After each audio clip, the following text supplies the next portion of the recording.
Hello दोस्तों, कैसे हैं आप लोग। आप देख रहे हैं कोसी की आस।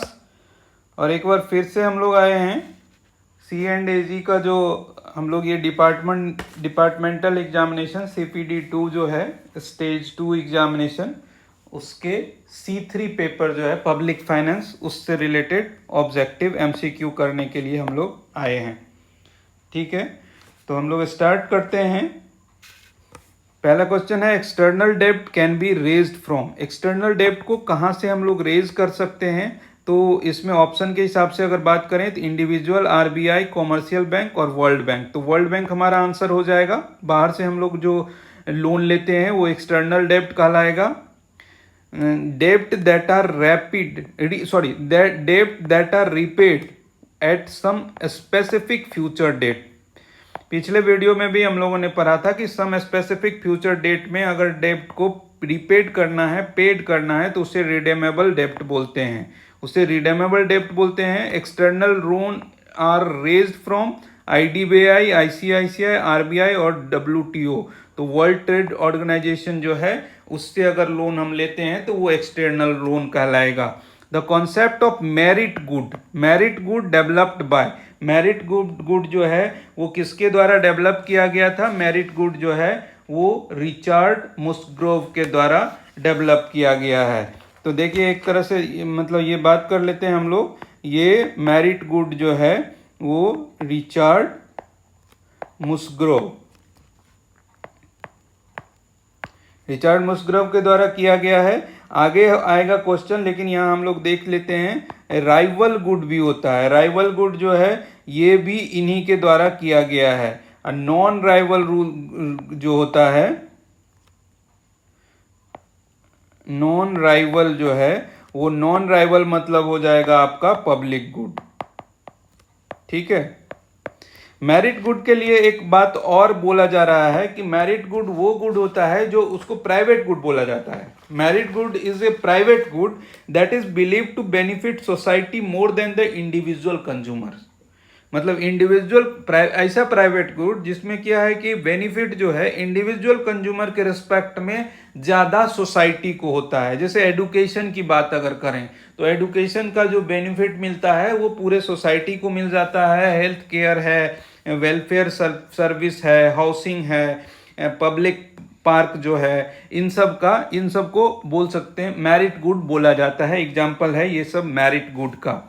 नॉन राइवल कंजम्पशन क्या है। Non rival consumption is the feature of public good. Non rival consumption जो है वो क्या है, किसका फीचर है, पब्लिक गुड का फीचर है। The theory of second best was introduced by, ये लिप्सी एंड लेंसेस्टर जो है वो सेकेंड बेस्ट थ्योरी का इंट्रोड्यूस किया है। लिप्सी एंड लेंसेस्टर ने सेकेंड बेस्ट थ्योरी को लॉन्च किया है या इंट्रोड्यूस किया है। वागनर लॉ जो है, Wagner law of increasing dash activity, Wagner law जो है वो इंक्रीज किया है स्टेट की एक्टिविटी। यहाँ स्टेट मतलब राज्य की बात नहीं करेंगे, स्टेट मतलब कंट्री की बात हो रही है। तो स्टेट एक्टिविटी को बढ़ाने की बात वागनर लॉ में बोला गया है। Wiseman Peacock was studied, Wiseman और पीकॉक जो थे उन्होंने जो स्टडी किया था एक्सपेंडिचर ऑफ कौन से कंट्री का 1890 से 1955 तक, ये यूके के थे और यूके के ही एक्सपेंडिचर का इन्होंने स्टडी किया था।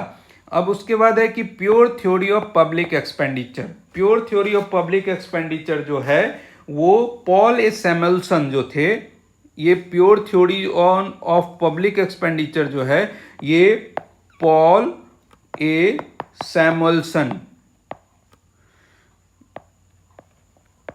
जो इकोनॉमिस्ट थे, इन्होंने 1954 ईस्वी में ये pure theory of public expenditure के बारे में बताया। पॉल ए सैमुएल्सन ने बताया और इसके में बताया कि the theory provide the optimal condition for an economy that produce both public and private good. मतलब ये दोनों के बारे में बोला है इन्होंने pure theory of public expenditure में कि ये ऑप्टिमल कंडीशन होगा for economy that produce both public and private goods, दोनों के लिए होगा। तो यहां जो है pure theory of public expenditure is based on benefit होगा। Social marginal productivity criteria was developed by A Khan. Social marginal productivity criteria जो है वो किसके द्वारा डेवलप किया गया? ए खान के द्वारा डेवलप किया गया था। Balance budget means dash between revenue and expenditure. Balance between revenue and expenditure. Balance budget में क्या होगा? रेवेन्यू और एक्सपेंडिचर जो है वो बराबर होगा, तो बैलेंस हो जाएगा। तो ये अब उसके बाद वाला जो क्वेश्चन है कहता है कि dash budget concept was first introduced in USA in 1964। 64 में जो यूएसए में जो बजट कॉन्सेप्ट इंट्रोड्यूस किया गया था उसको जीरो बेस्ड बजटिंग बोला गया था। जीरो बेस्ड बजटिंग 1964 में यूएसए में पहली बार इम्प्लीमेंट किया गया था। जीरो बेस्ड बजटिंग क्या होता है कि हर एक मतलब न्यू फाइनेंशियल ईयर में एक्सपेंडिचर जो है वो कैरी फॉरवर्ड ना होके जीरो से स्टार्ट होता है। पब्लिक डेब्ट इज द डेब्ट ऑड बाय। पब्लिक डेब्ट जो है वो ऑड बाय किसके द्वारा होता है? गवर्नमेंट के द्वारा। अगर सेंट्रल गवर्नमेंट के द्वारा जो लोन लिया गया वो पब्लिक डेब्ट कहलाएगा। कहता है in a concept of budgetary deficit. देखिए बजटरी डिफिसिट के कॉन्सेप्ट में बोला जा रहा है कि dash is always greater than total revenue. तो मतलब पब्लिक एक्सपेंडिचर जो होगा, क्या डिफिसिट में क्या होता है कि एक्सपेंडिचर बड़ा होता है रेवेन्यू से, तो पब्लिक एक्सपेंडिचर जो है always greater than total revenue क्या होगा, तो ए नंबर हमारा आंसर हो जाएगा। अब बोला है कि the value of balance budget multiplier is always. Balance budget multiplier जो है वो ऑलवेज क्या होगा? बैलेंस बजट मल्टीप्लायर जो है वो ऑलवेज 1 होगा, क्योंकि मतलब it assume that any increase in government spending is matched with equal increase in taxation. Balance budget में क्या होता है कि रेवेन्यू और एक्सपेंडिचर बराबर होगा, तो अगर मल्टीप्लायर ज़्यादा हो गया या कम हो गया तो उसका इम्पैक्ट पड़ेगा, तो फिर बैलेंस बजट रहेगा ही नहीं। तो value of balance budget multiplier जो है वो हमेशा 1 रहेगा, क्योंकि गवर्नमेंट का जो स्पेंडिंग है वो किससे मैच करना चाहिए? अगर स्पेंडिंग बढ़ाएंगे तो टैक्सेशन भी हमको बढ़ाना पड़ेगा, तो स्पेंडिंग जो है वो टैक्स से बराबर होना चाहिए। तो मल्टीप्लायर जो है बैलेंस बजट में 1 होगा। कहता है कि dash tax is the jurisdiction of central government. तो यहाँ जैसे लैंड रेवेन्यू है, कॉरपोरेशन है, एक्साइज ऑन अल्कोहल है, टैक्स ऑन इलेक्ट्रिसिटी कंजम्पशन, तो ये देखिए मतलब जो यहाँ के हिसाब से ऑप्शन के हिसाब से कॉरपोरेशन टैक्स जो है वो सेंट्रल गवर्नमेंट वसूलती है, एक्साइज और टैक्स ऑन इलेक्ट्रिसिटी जो है स्टेट गवर्नमेंट, लैंड रेवेन्यू भी स्टेट गवर्नमेंट का होता है। कहता है इन इंटरनल डेब्ट dash are important. Market loan जो है इंटरनल डेब्ट में इंपॉर्टेंट हो जाता है। अब मार्केट लोन क्या कहते हैं, किसे कहते हैं?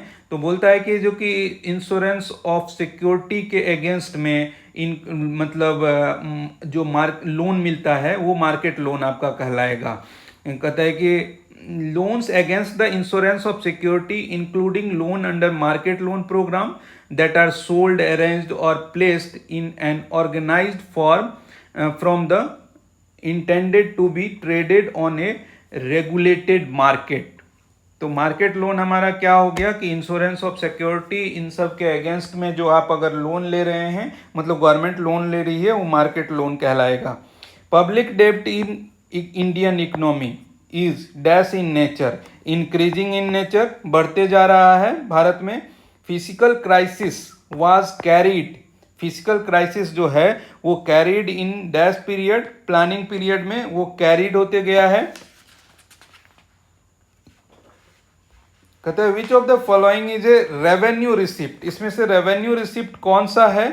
तो देखिए बोल रहा है कि लोन फ्रॉम द आईएमएफ नहीं है, grant receipt from world bank, ये आपका रेवेन्यू रिसिप्ट में आ जाएगा, grant receipt from the world bank. कहता है which of the following is a capital receipt. तो कैपिटल रिसिप्ट प्रॉफिट टैक्स नहीं होगा, रेलवे टिकट फेयर नहीं होगा, फी ऑफ गवर्नमेंट हॉस्पिटल नहीं होगा। Borrowing from public, borrowing from public जो है आपका कैपिटल रिसिप्ट में ट्रीट किया जा सकता है। Which one of the following is not the form of tax revenue. Tax revenue कौन सा नहीं है? तो देखिए इनकम टैक्स टैक्स रेवेन्यू है, सेल टैक्स टैक्स रेवेन्यू है, एक्साइज ड्यूटी टैक्स रेवेन्यू है, लाइसेंस फी जो है आपका टैक्स रेवेन्यू नहीं है। कहता है कि identify the capital receipt. Capital receipt इसमें से क्या है, तो कहता है पेनाल्टी, वो फी टाइप हो जाएगा, कॉरपोरेशन टैक्स हो गया, ये रेवेन्यू, टैक्स रेवेन्यू हो गया, dividend on investment made by the government, ये भी आपका, sale of public sector undertaking, ये आपका कैपिटल रिसीट हो जाएगा। Existence of central state economic inequality, कहता है कि सेंट्रल स्टेट इकोनॉमिक इनइक्वलिटी जो है वो क्या बताता है, वो वर्टिकल इम्बैलेंस को बताता है। देखिए वर्टिकल इम्बैलेंस जो है वो सिचुएशन है कि जिसमें क्या कहता है कि रेवेन्यू जो है वो revenue do not match expenditure for different level of government. मतलब सेंटर और स्टेट का जो रेवेन्यू है वो मैच नहीं करता है इस सिचुएशन में, तो उसको वर्टिकल इम्बैलेंस बोलते हैं। और हॉरिजॉन्टल इम्बैलेंस किसको बोलते हैं, हॉरिजॉन्टल इम्बैलेंस जो बोलते हैं कि जो कि सब नेशनल गवर्नमेंट जो है do not have the same capability, उसका कैपेबिलिटी सेम नहीं है rising fund from the tax their tax base to provide public service. Public service provide करने के लिए जो सभी गवर्नमेंट जो है सब नेशनल गवर्नमेंट, उनकी एक जैसी कैपेबिलिटी नहीं है। जैसे अब बात करते हैं कि वर्टिकल इम्बैलेंस में हमने सेंट्रल और स्टेट टाइप की बात कर लिया कि सेंट्रल और स्टेट का रेवेन्यू मतलब जो और एक्सपेंडिचर जो है उसका लेवल एक लेवल टाइप का नहीं है, कि मैच नहीं कर सकता है, कि revenue do not match expenditure for different level of government. और ये हॉरिजॉन्टल इम्बैलेंस की बात अगर हम करें तो जैसे स्टेट की बात कर लें कि बिहार है, उत्तर प्रदेश है, मध्य प्रदेश है, तमिलनाडु है, तो इन सब को अगर हॉरिजॉन्टल लेवल एक लेवल पे अगर हम लोग बात करें तो इसमें भी सभी स्टेट का एक जैसा कैपेबिलिटी नहीं है राइजिंग फंड करने के लिए, ताकि लोगों को पब्लिक सर्विस मुहैया कराया जा सके। तो वर्टिकल और हॉरिजॉन्टल के अंतर समझ गए होंगे। अब एक है कि multi level decentralization physical system, multi level decentralization physical system involving sharing of physical responsibility between central state and local government is referred to as a physical federalism. इसी को बोलते हैं physical federalism. Decentralization physical system involving sharing of physical responsibility, किसके किसके बीच में, central के बीच में, state और लोकल गवर्नमेंट के बीच में, उसी को हम लोग फिजिकल फेडरलिज्म बोलते हैं। ठीक है, फिर मिलते हैं अगले वीडियो में। बहुत बहुत धन्यवाद।